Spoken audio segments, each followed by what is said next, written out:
Hi, I'm E.D. Lewis, and welcome back to my channel for another, we'll call it Nocturnal Reviews, even though it's daylight. Before we get started, please hit that like and that subscribe button and that little bell so you'll get notifications for my latest videos, as well as leave a comment down below. I love reading those comments. Anyway, this is part 4 of my Dracula series, I am doing a dual review of the film Bram Stoker's Dracula. I had to take the little cover slip out of the cover because of the glare when I was trying this a moment ago. There we go. Which we're going to refer to as Coppola's Dracula. And the novelization. That was my bookmark just fell out there, by the way. I'm done reading. I don't need the bookmark in there anyway. So this film came out in 1992, directed by Francis Ford Coppola, the director of The Godfather, amongst other things, of course. The screenplay was by James V. Hart, and it starred Gary Oldman, Winona Ryder, Anthony Hopkins, Richard E. Grant, and young Keanu Reeves. So, pretty much, let's give a quick lowdown of the film. Which is the Blu-ray edition that I have. Cover's right here. So, the film tells the story of Dracula, by Bram Stoker, and Jonathan Harker coming to, have him sign the paperwork to sell him the Carfax estate and stuff, and him getting trapped in the castle and beginning to suspect, strange things about his host. And then, Dracula coming to England and, feeding on Lucy and, the general story of Dracula. There are some differences with this. This film also goes into his origin a bit. And so it tells how he becomes Dracula. This film also makes a connection. It's not the first, though, that makes this connection to Dracula being, Prince Vlad of Wallachia, who's better known as Vlad the Impaler. Like I said, this is not the first film to do that, because there have been a few other films prior to who have also done this. And also this film plays it on as a love story. Again, not the first Dracula film to play it off all as a love story. And also, of course, it's not, that's not in the original novel, nor is the whole Vlad, historical Vlad Dracula being part of Stoker's story. The film is very lavish. It's very campy. It's very over the top and stuff. Not to mention, it also emphasizes the time in which the novel was published in 1897, which the book itself, the original novel by Stoker, which I have right here, next to one of the sequels, emphasize, since it was published in 1897, this film takes place in that same year, and the original, like I was saying, the original novel does not give any date, but it emphasizes the technologies of the time, the cinematograph coming into play, also it's not the dictaphone. I always end up calling it the dictaphone, but it's not. It's a similar invention where you talk into it and it records. I can't remember what it is, and it records them on wax cylinders. I can't remember what it's called. If anybody knows, feel free to let me know. I might remember after the video. I might not. Who knows? And also the typewriter coming into play quite a bit this time. So all these inventions. The film does emphasize the sexuality and the erotic undertones of Stoker's original novel, which are there, but they're played off, very Victorian at the time, because the novel was very shocking. It was kind of, trashy for the time. We wouldn't consider it so trashy today, unless you kind of look into it a little bit and analyze it. Then I would still consider it somewhat trashy, even today, but that just, I think makes it even more entertaining. Regardless, it's still a classic. So, it further emphasizes this. The vampire has become even more erotic in this retelling of the film of the story. Also, a lot of the scenes that it takes a very explicit turn, especially when Harker is being victimized by the three, I don't know if to call them brides really, or sisters, or just three vampire women, because the original novel Dracula never makes it explicit what relation or what connection they had to Dracula. It never says they're brides, it never says that they're sisters, really, it just says these three, women. So, but, the film is full of many good performances. Gary Oldman plays off perfectly as Dracula, in my opinion. He does the role very well. Sometimes a little over the top, but I think that goes with, this interpretation of Dracula.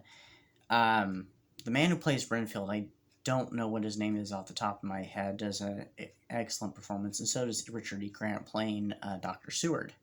Also, in this version, we actually get to see all of our heroes from the novel. We get to see, of course, Van Helsing being played by Anthony Hopkins, who plays him rather eccentric. I mean, he comes across eccentric in the original Stoker novel, but he's even more so in this film. And I think Anthony Hopkins kind of hams it up, but, I mean, he's good in, anything he's in, it seems. So, of course, we see Jonathan Harker being played by Keanu Reeves. They could have probably chosen someone better for the role. I mean, he's more suited to other roles he's in, but not this one. He plays it rather wooden, and it feels like at times when he should be reacting to things, he's just staring off into space. And I don't mean to criticize him, because, I mean, he's, played other roles very well. It's just that this one may not have been suited for him. So, I don't know. Of course, we have, Mina Murray, who, is Jonathan Harker's fiance, and she actually becomes the love interest of Dracula. Spoiler alert. And she also resembles Dracula's wife. And there's a whole storyline with that that's revealed at the beginning. I'm not going to reveal what that is, and that's the whole love story thing. And I will not spoil that for you. We have Arthur Homewood, and we also have Quincy Morris. A lot of versions we don't see Quincy, or Quincy and Arthur are kind of combined in one. So, did I mention we see Jack Seward? Yeah, we see Dr. Seward as well, being played by Richard E. Grant, who I'm pretty sure I already said now. He gives a very good performance. So, like I said, we see all our main players. We see all of our heroes and stuff. And this film is one of the films that actually is the closest to the original novel in many ways. So, and it's a very colorful film. It's very violent and very erotic as well. So, I mean, it's one of my favorite vampire films and one of my favorite adaptations of Dracula. When I first saw this, I was like in middle school, I think, and I was rather shocked. It was kind of eye-opening, if you understand my meaning. So, yeah. There is one kind of criticism I do have to say about the film. It's not in general, though, because it's something specific. It's when Dracula is old, because this one actually depicts him as an old man. It's one of the few that do that, becoming younger as he drinks blood, like in the novel. The way they have him done up, his hairstyle is, I think, is a little too far, but Anyway. So, now we're going to talk about the novel, or the novelization, sorry, to this. I actually wanted to read this last year, and I did get a copy last year, but at the time I wanted to read it, I couldn't find it at my local bookstore, because I swear that she had it, but she must have sold it before I, finally decided, hey, I'm going to go get that. So, I ultimately read Crimson Peak, and, did a review on that. So I actually found this at a bookstore in a town not too far away, and I was like, ooh, I'm going to grab it, so, and I read this as part of my Halloween-a-thon, didn't get it finished till afterwards, but I actually like the novelization in some ways better than the film, but also some ways I like the film better too. So the film, the novelization, sorry, is written by both James V. Hart, the screenwriter of the film, as well as Fred Saberhagen. I think the book, though, this novelization is more written by Saberhagen than it is Hart. It does include some photographs from the movie, but only a scant few, and one of them is actually a behind-the-scenes picture. It's the last one where you see Coppola and Winona Ryder actually on set together. So, I do have some notes here. So, this book actually pays more tribute, I think, to the original Stoker novel in some ways, because it employs parts of the plot from Stoker's novel that does not even remotely appear, or is only faintly touched upon in the film itself. I think that was probably due to Saberhagen, because I kind of doubt some of that ended up in the script at all. At times, this novelization is actually more sexualized, in my opinion, than the film is, but in other times, it's the other way around, so. But, yeah, there's some scenes, some of the scenes that are depicted in the film, both the erotic ones and the more mundane ones, of course, are depicted rather differently, and I think that's due to spectacle. In some ways, I enjoyed the spectacle more from the film than I did from this point of view, but I think that's a technical thing. That's a technical standpoint. So, the romance between Mina and Dracula, I feel like in this novelization version, is shorter than it is in the movie. And I mean the romance scene while Jonathan Harker is missing in action, so to say. I feel like in the movie, it almost kind of implies that it's going on longer. And at least that's the feel I get, is that it's going on longer than it does in the novelization, because the novelization, it doesn't, it's, only a couple meetings. And in the film, I feel like they've met more. It's just the feeling I get. So, in this novelization, we don't get to see Harker's escape, nor the wedding between Mina Murray and Jonathan Harker. It's all just kind of skipped over, and our focus goes back to what's going on at Whitby with the character of Lucy and stuff. Which, that's another thing. Lucy, she's a lot more freed up with her sexuality and stuff in this than in the original novel, of course. She's more outgoing. She's kind of a wild child, but it seems like she's more of a wild child in more of talk than action. So it's almost like she's just putting on a show, especially for her friend Mina. But she still somewhat comes across, I think more so in the novelization, as more virtuous, I guess you'd say, than she does in the film. But I still feel like in this, both the film and the novelization, it's kind of an act that she puts on just to be kind of shocking and to get reaction. It's just part of her personality, but she's more mundane, probably deep down. So, also, an interesting thing, in the film, this is one of the few films where they actually depict, almost called him a different name, Dracula can come out in sunlight, which is in the original Stoker novel. In the film he does, in the book he does too, but he doesn't come out in straightforward sunlight, so to say. He uses mist and fog. He uses his powers during the daylight to come out, so that's a little different from the Stoker novel and from the film. So, look over my notes. Is there anything else? Oh yes, one more thing I wanted to talk about was that Mina's internal struggle between her wanting to remain faithful to Jonathan and her love for Dracula.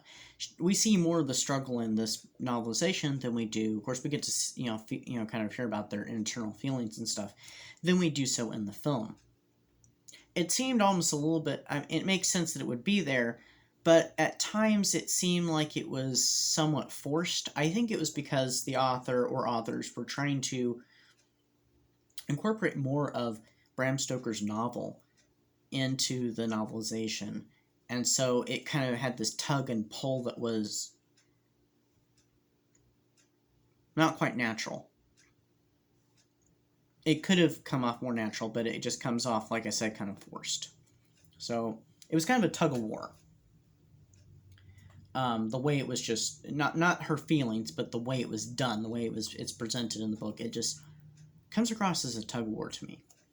But anyway, it's a great It's a great novelization. I do recommend reading it if you can find it, and also the film version. I feel so silly holding up this paper cover instead of holding up the whole case. I do recommend this if you haven't seen it. It's a great film. And it's very visually beautiful and stuff. So again, highly recommend. So anyway, and I think the anniversary would be next year.